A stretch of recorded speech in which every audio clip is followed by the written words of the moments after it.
Hi Leah, welcome to your mid-May reading. Okay, this is a huge season for you. Things can change overnight. Inshallah, overnight. You are doing the right things to be seen, but also respected. You're working hard. You're not concerning yourself too much with what other people are saying, which is a really nice throwback to, I would say, like 6 years ago.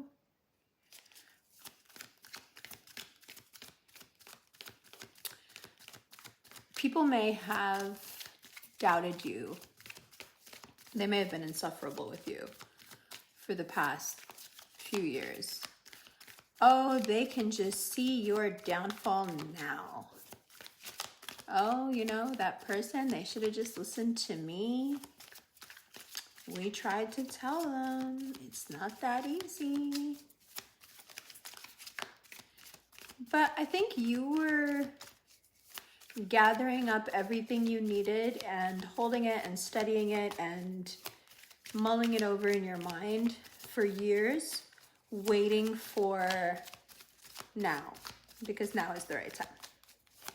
So if you have any 5 of Cups, 4 of Cups regret, which is such an interesting thing to feel when you're inspired, if your inspiration, your energy, the opportunities you see opening up before you make you feel like this, first of all, it's strange, but I've felt it as well. It's normal. It's a strange feeling, but it's normal. And I think it says more about our relationship to shame than it does about any capabilities we have or any sort of a comment on timing or divine timing or procrastination. I don't think it's any of that. I think it's a really convenient way for someone to judge themselves when they have been taught that in every situation they should judge themselves. We're going to get into it. But if things are going great and you're feeling great and you're starting to have this kind of psychocybernetic dip where the old you is trying to come in and make you feel bad about something, don't let yourself feel bad. Also, if you feel like you were in a place of great abundance and now you feel like you've lost it or you can't seem to create the same magic, you feel like something is off and you're regretting it, don't. You are putting work into the right things right now. And the thing that makes it right is how fulfilling it is. That's what you have to remember when you start getting into these lower cup energies. Could have done this by now. I could have had this by now. Could have put it like this by now. Whenever you start thinking that way, you have to remember that maybe if you had done it back then, it wouldn't have been fulfilling. That's the important part, is that it's fulfilling. That's what actually makes the other one so powerful. You could work at something your whole life that you hate. You'll probably still get good at it, but you won't be great. And even if you're great at it, you won't be as good as someone who feels it. That's what Black Swan is about. Okay, yes? So now is the time to work and be fulfilled. Between the 17th and the 20th, there is a Sun-Jupiter conjunction in Taurus. So for Leo rising, that is a place of just everything changing really quickly. You are working in such a way that you end up in the right spaces at the right time. You meet the right people at the right time. You connect. You're able to, whatever message, you're able to get it across, whatever product you're able to, your words are showing people. They're giving them a picture of what the thing will be. You're able to kind of pull words and images out of the future and really pitch things very well. So if any of that is appealing to you, May is for you, especially after the 17th. Okay, so you also have the Sun in Taurus, and it's in conjunction with Uranus, which is the ruler of Aquarius, your 7th house, Leo rising. So not only can you meet really cool people, but you can also meet someone where things like happen very quickly, romance-wise. This person is also grounded like you, so long-term it's a match, inshallah. So, you know, not really much to be cautious of here. I think you can tell right away that they're very fixed like you are. And if you are newly in something, or if things are rocky in your current relationship, this may seem like a bit of harsh advice, but you start how you finish. That applies to all of you, whether you're single or in a situationship, or, excuse me, you're in a marriage, you start how you finish. So for those of you who are single, taking a lot of care to not start the wrong way, to have really strict, healthy boundaries. And what does that mean? What does this mean, and why is this usually so antithetical to Leos? Leos have a tendency, obviously not all of you, Leos have a tendency to feign codependence. What do I mean by that?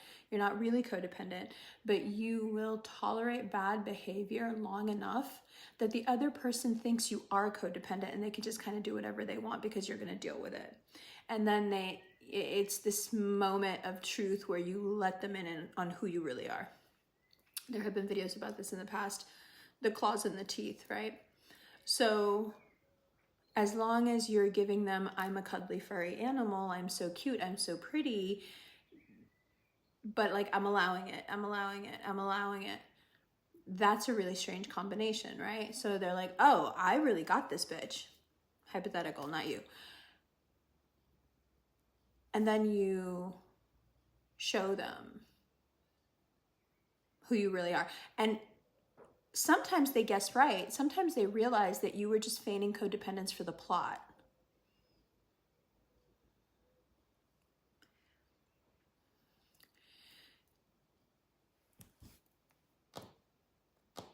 Right. Okay. So this person is not like that. So don't do this with them. This person is like you. I think you do that whole codependency thing where when you start to see red flags right away, and you decide, okay, well, this person looks good enough that I can kind of deal with this. I can kind of deal with this. I can kind of, so it's not even like you're feigning codependence. You flirt with it.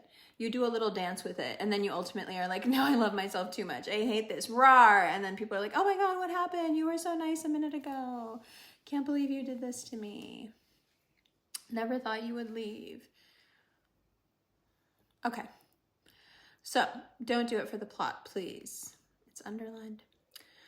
Now, what do I mean about boundaries? I have written here, start strong, stay strong. I firmly believe no matter what your relationship is with someone, romantic or otherwise, parental or otherwise, familial in any way, filial, it doesn't matter. Casual, situationship, it does not matter. The person you see every day, you know, that you interact with when you're getting food or a coffee, or the person you're driving next to, it doesn't matter. I wholeheartedly believe something that my dad taught me, that your respect is in your own hands, meaning that you are completely responsible for how people treat you. And the thought process behind it is based in Sufism. I think I've talked about this before, based in a concept called tariqa. So basically, the level of respect that you show others, the way that you speak to them, the way that your energy approaches them, the tone of your voice, the way you hand things to people or take things from people, these are all signs. These are all ways that you are conditioning the people around you to let them know, here, I am treating you this way because I like to be treated this way as well. I will not snatch this thing out of your hand. I will take it very calmly and very nicely because I do not like it when people snatch things out of my hand. Now, there's a whole codex of these things that you do. You don't make a lot of noise when you walk. You make as little noise as possible. You never set things down and make noise. There's like 2-3 sources of light and it's messing with my eyes. So I'm sorry if I'm like appearing cross-eyed for a second. It's because there's like 3 sources, 4 sources of light coming at me. I don't know where to look. Okay. So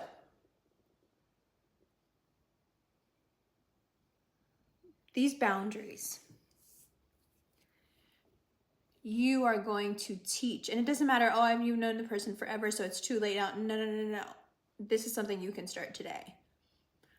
Okay, available today for the very low price of self-esteem. You can do this. It doesn't matter if you've known them for 100 days or 10 years or you just met. When you behave a certain way with people, they will be ashamed to behave any other way with you. So, very, very healthy boundaries that start strong. Like I said, all the people that I listed, doesn't matter what your relationship to somebody is. If you show them the utmost respect, you are then expecting and have the right to expect the utmost respect back, regardless of the level of your intimacy with the person. And unlike what happens usually, the closer you get to someone, the more strict those boundaries should be, not the looser those boundaries should be. I think that's a big mistake that happens too early. It shouldn't happen at all, but it happens way too early. We're so starved for connections with people that we get connected to someone and all of a sudden we just, we let them do whatever they want and we think we can do whatever we want. So yes, it is a very romantic time. It's a beautiful time. You're thawing out, right?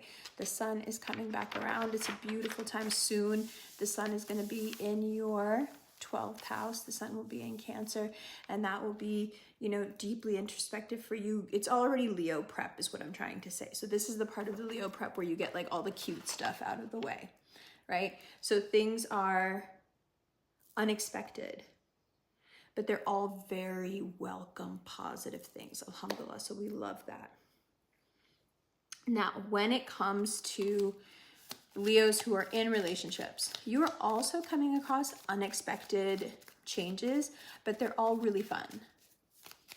They're lighthearted, they're fun, they're romantic, it's good news, it's, it's just like little things all month where you're like, oh, that's cute, we could go do that. Or like, I can't believe we won that thing. Or, oh my God, can we really go to that thing? Or we got invited to what? You're just having a very couple summer. And it's beautiful. And it's fun. And everybody who sees you and your partners together is like, oh, you guys are so cute. Like, you seem to be having so much fun, right? Now, if you have been in a bit of a spiky place, you're thinking, okay, that's not going to be us this summer. Yeah, things turn back around. A few things happen.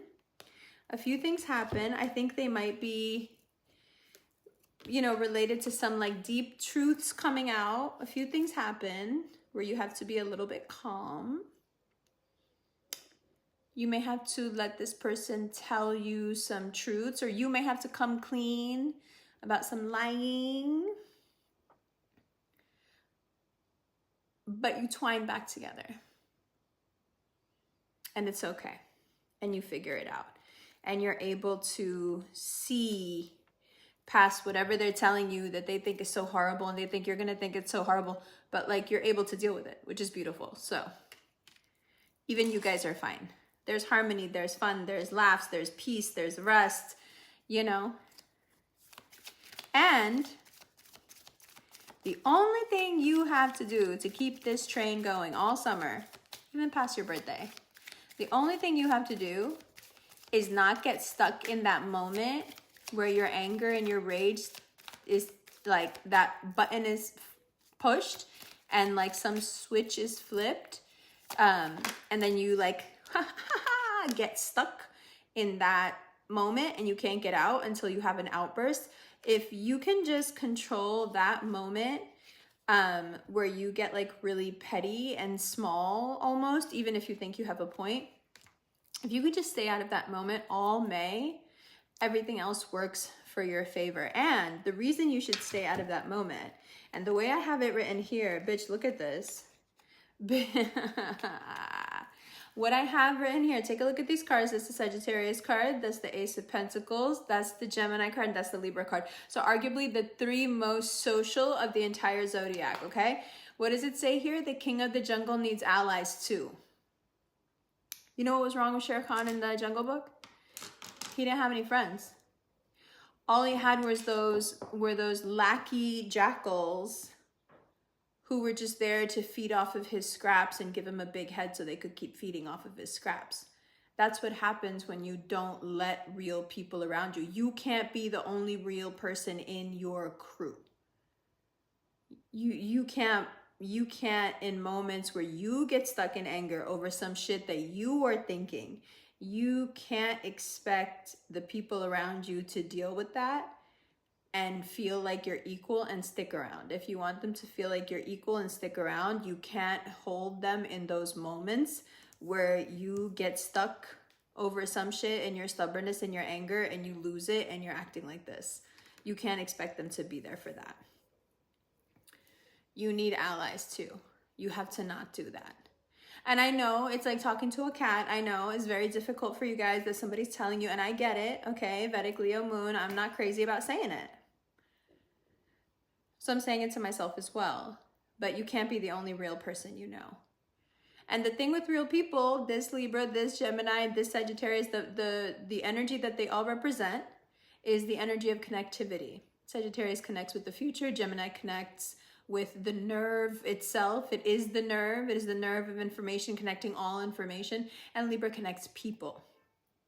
So this is what you need to remember. And if you have specific people in your life that actually represent these energies, these signs, these rising, these moon, there you go. It's all right there for you. Collaboration, allies, friendships, that's where your money lies. Not even necessarily because your money comes through these people, but because the one thing that we should be able to observe from this whole Jennifer Lopez downfall is that when you don't, it doesn't matter how much money you have, it doesn't matter how successful you are, it doesn't matter what level of success you reach where you think, okay, now, you know. I think if you don't surround yourself with people who will tell you the truth, I think if you are vain enough to believe that you have to be the only real person in the room, you got this. You don't need any feedback. Or the people that you get feedback from are somehow beholden to you, right? Remember in Vanilla Sky when Penelope Cruz comes into Tom Cruise's party and she's like, all those people at that party tonight were connected to you in some way for survival. So if you watch that movie, no one in that film, no one that he interacts with, save for one person that he interacts with, tells him the truth about anything. And so he has this, and it's perfectly played by Tom Cruise. Some would even say that Tom Cruise is like this, so he was able to do it really well. You have this sort of bubbly, really attractive, really charming person who does not understand consequences.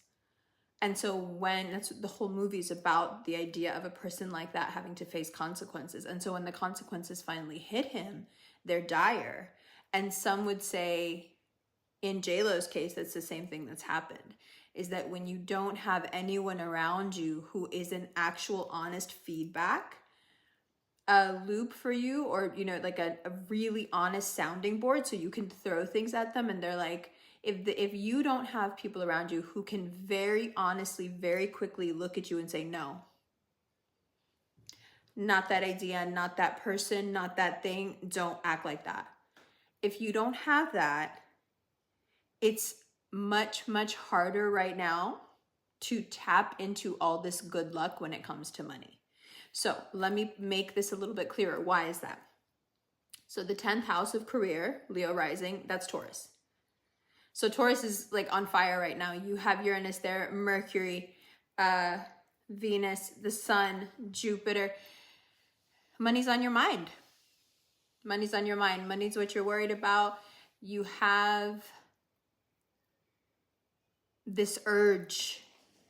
You want to travel. You want to do things. You want to have adventures. You want to go places. Life is short. You want to see everything. You know, you're like, why haven't I been to South Africa? Why haven't I been to Hawaii? Why haven't I been? I want to see the sunsets at Mount Fuji, bitch. Like, I'm on this. And everyone around you is just like, yeah, we love this for you. And they're not trying to kiss your ass. They're literally like, yes, this is the energy. You could do anything with this energy. And as long as you have good, solid, honest people around you who don't need you for survival, you can go ahead and be all that. But you know what? Here's the problem. When people start paying attention to you, there's always going to be this person. I want you to prepare yourself for this person. This is the person who peeped everything that you're on right now, the energy that you have right now, the drive that you have, the ideas that you have, everything you can see, all the connections, inshallah, you're going to be making, the moving, the shaking.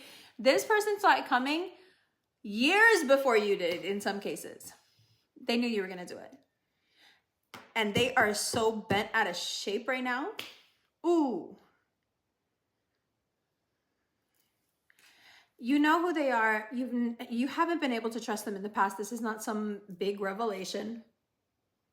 Just be done with that. Because people are starting to pay attention to you in a way where, excuse me, you can very easily now, when you start to get the attention. Ooh, we should talk about this in the extended, but I'll talk about it here because I have 4 more pages of notes. Hold on. So, as the month progresses and you start to feel even better, really good, money's looking good, collabs are looking good, connections are feeling good, honesty, truth, everything. In the midst of this, around like the 25th, you can start to feel this kind of self-destructive energy. And for Leos, that self-destructive energy, the way that it makes itself really known is that as soon as you get a certain amount of power, so it's either a person who's going to start feeding on your power or it's you. So there is a tendency, not all of you and not all the time, there is a tendency with Leos when they receive what they would consider an appropriate amount of power, what you consider an appropriate amount of power, that instead of letting things get easy and flowing and wielding this sword with justice, instead you become controlling, bossy, unpleasant, overbearing, domineering, haughty, insufferable, cranky, critical.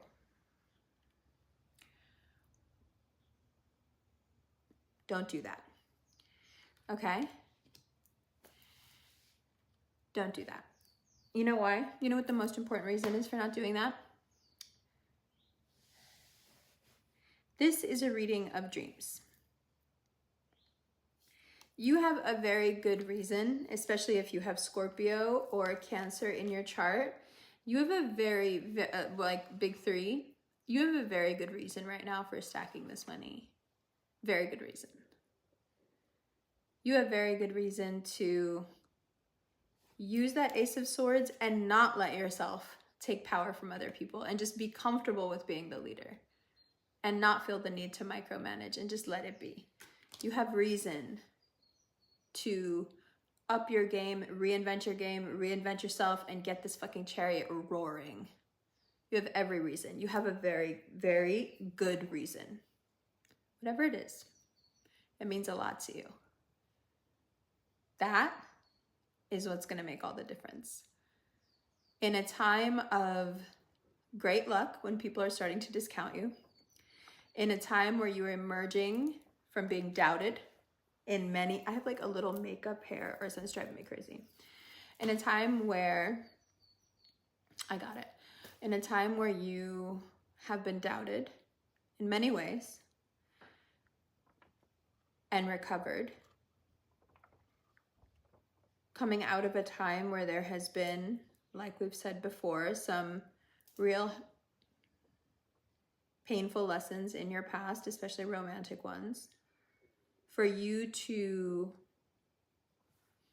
be in such a positive place, be so energized. It's such a gift. And, you know, usually there's like 10 things that you should not do. But for you, it's simply to not get stuck in those angry moments where you have to roar. You have to go somewhere else and roar.